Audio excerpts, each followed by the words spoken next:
കോട്ടയം ജില്ലയിലെ വളരെ പ്രധാനപ്പെട്ട ഒരു നിയമസഭാ മണ്ഡലമാണ് കടുത്തുരുത്തി. കടുത്തുരുത്തിയുടെ 1957 മുതൽ തന്നെ കടുത്തുരുത്തി പഞ്ചായത്തും നിലവിൽ വന്നിട്ടുണ്ട്. MC എബ്രഹാമാണ്, കോൺഗ്രസിൻ്റെ MC എബ്രഹാമാണ് ആദ്യത്തെ ജനപ്രതിനിധി.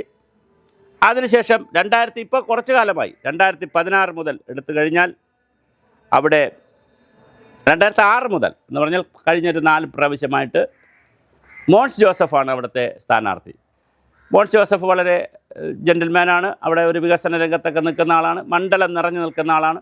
എല്ലാവർക്കും പ്രിയപ്പെട്ട ആളാണ്. കഴിഞ്ഞ പ്രാവശ്യം മന്ത്രിയായിരുന്ന ആളാണ്. എന്നാൽ മോൻസ് ജോസഫിനെ ഇപ്രാവശ്യം എതിർക്കുന്നത് ചെറിയ പുള്ളിയല്ല. നിർമ്മല ജിമ്മി എന്നറിയുന്ന ജില്ലാ പഞ്ചായത്തിൻ്റെ, കോട്ടയം ജില്ലാ പഞ്ചായത്തിൻ്റെ പ്രസിഡൻ്റായിരിക്കുകയും കേരള കോൺഗ്രസ്സിലെ വളരെ പ്രധാനപ്പെട്ട വനിതാ നേതാവുമാണ്.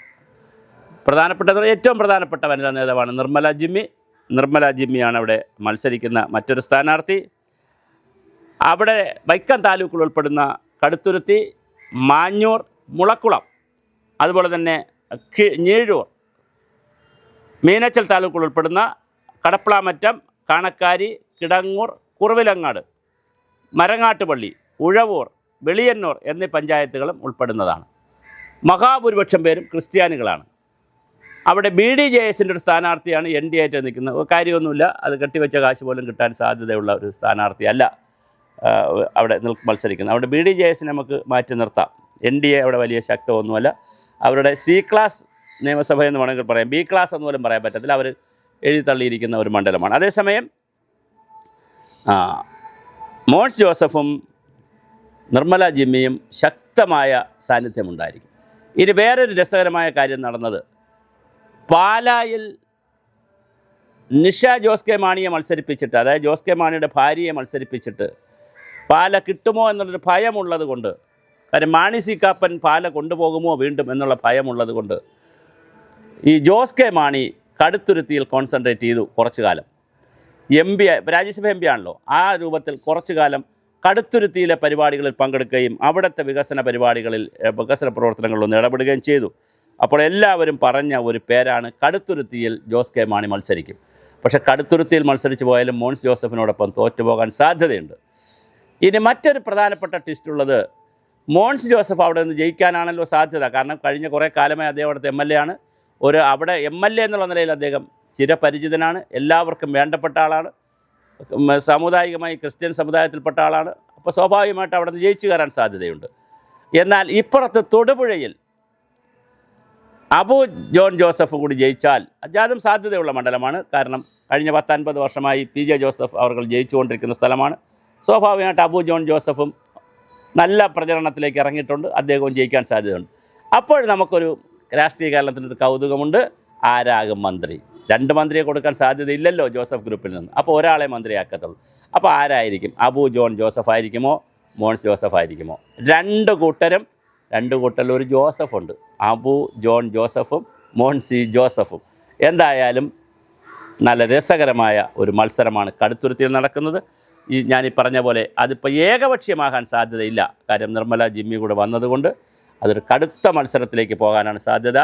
പക്ഷേ അപ്പോഴും സംസ്ഥാനത്തൊരു ആൻറ്റി ഇൻകംബൻസ് കിടക്കുന്നത് കൊണ്ടും അതുപോലെ തന്നെ ഒരു ഭരണവിരുദ്ധ വികാരം സംസ്ഥാനത്ത് കിടപ്പുണ്ട്. അതുകൊണ്ടും മോൻസ് ജോസഫിൻ്റെ വ്യക്തിപ്രഭാവം കൊണ്ടും വ്യക്തിബന്ധങ്ങളൊക്കെ കൊണ്ട് തീർച്ചയായിട്ടും മോൻസ് ജോസഫ് അവിടെ ജയിക്കാനാണ് സാധ്യത.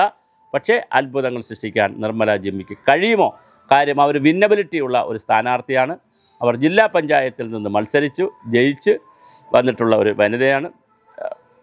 നല്ല തൻ്റെ ഇടമുള്ള, അല്ലെങ്കിൽ വനിതാ നേതാക്കളിൽ വളരെ എടുത്തു പറയാവുന്ന, ഇപ്പോൾ കേരള കോൺഗ്രസ്സിലായിപ്പോയി എന്നുള്ളത് കൊണ്ട് ചിലപ്പോൾ താഴെ നിൽക്കണം. അതേസമയം കോൺഗ്രസ്സിലോ മറ്റ് CPMലോ ഒക്കെ ആണെങ്കിൽ കുറച്ചുകൂടി സംസ്ഥാന തലത്തിലേക്കൊക്കെ ഉയർന്നു വരാൻ, ഇപ്പോഴും സംസ്ഥാന തലത്തിലാണ്, എന്നാൽ പോലും കേരള കോൺഗ്രസ് അല്ലേ, മറ്റ് പാർട്ടികൾ, സംസ്ഥാന പ്രധാനപ്പെട്ട പാർട്ടികളിലായിരുന്നെങ്കിൽ വളരെ വലിയ നിലയിൽ ഉയർന്നു വരാൻ കഴിയുന്ന കഴിവുള്ള വനിതയാണ് നിർമ്മല ജിമ്മി. പക്ഷേ മത്സരിക്കുന്നത് മോൻസ് ജോസഫിനോടൊപ്പമാണ് എന്നുള്ളതാണ് വളരെ രസകരമായ ഒരു കാര്യം.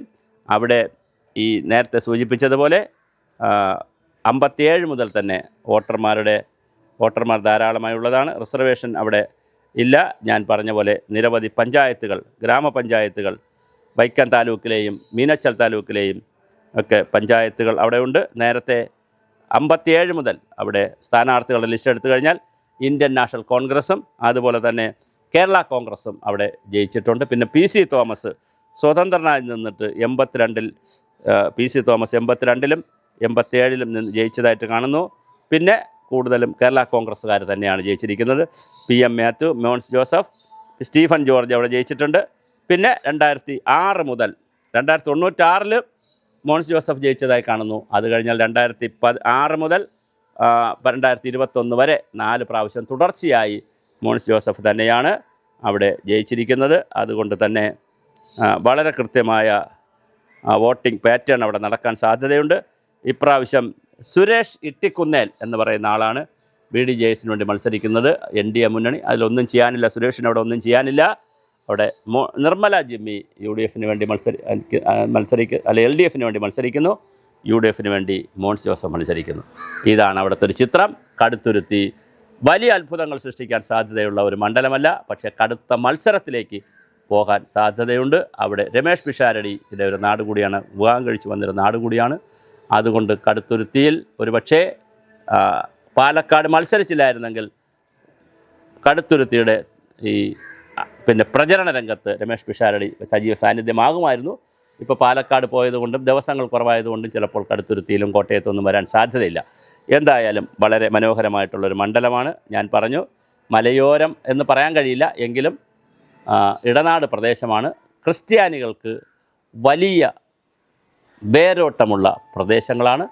ആ ക്രിസ്ത്യാനികളിൽ നല്ലൊരു വിഭാഗവും മോൻസ് ജോസഫിൻ്റെ വിഭാഗത്തിൽപ്പെട്ടവരാണ്. അപ്പോൾ അതുകൊണ്ട് തന്നെ ഇപ്പോൾ ക്രിസ്ത്യാനിയാണ് എന്ന് പറഞ്ഞിട്ട് കാര്യമില്ല. ഓർത്തഡോക്സ് ഉണ്ട്, സിറിയക്കാരുണ്ട്, സുറിയാനിയുണ്ട്, പിന്നെ എന്താണ് തീരദേശത്തുള്ള ലറ്റിൻ കത്തോലിക്ക ഉണ്ട്, ഒത്തിരി ആളുകളുണ്ട്. അതുകൊണ്ട് ക്രിസ്ത്യൻ എന്ന് പറഞ്ഞതുകൊണ്ട് കാര്യമില്ല. അതിനകത്ത് ഉപവിഭാഗങ്ങളുണ്ട്. അതിൽപ്പെടുന്ന മോൻസ് ജോസഫിൻ്റെ വിഭാഗത്തിൽപ്പെടുന്നവരാണ് ഭൂരിപക്ഷം. അപ്പോൾ അതുകൊണ്ട് തന്നെ മോൻസ് ജോസഫിന് വലിയ വിജയസാധ്യതയാണ് അവിടെ കാണുന്നത്. അല്ലെങ്കിൽ നിർമ്മല ജിമ്മി അട്ടിമറി നടത്തണം.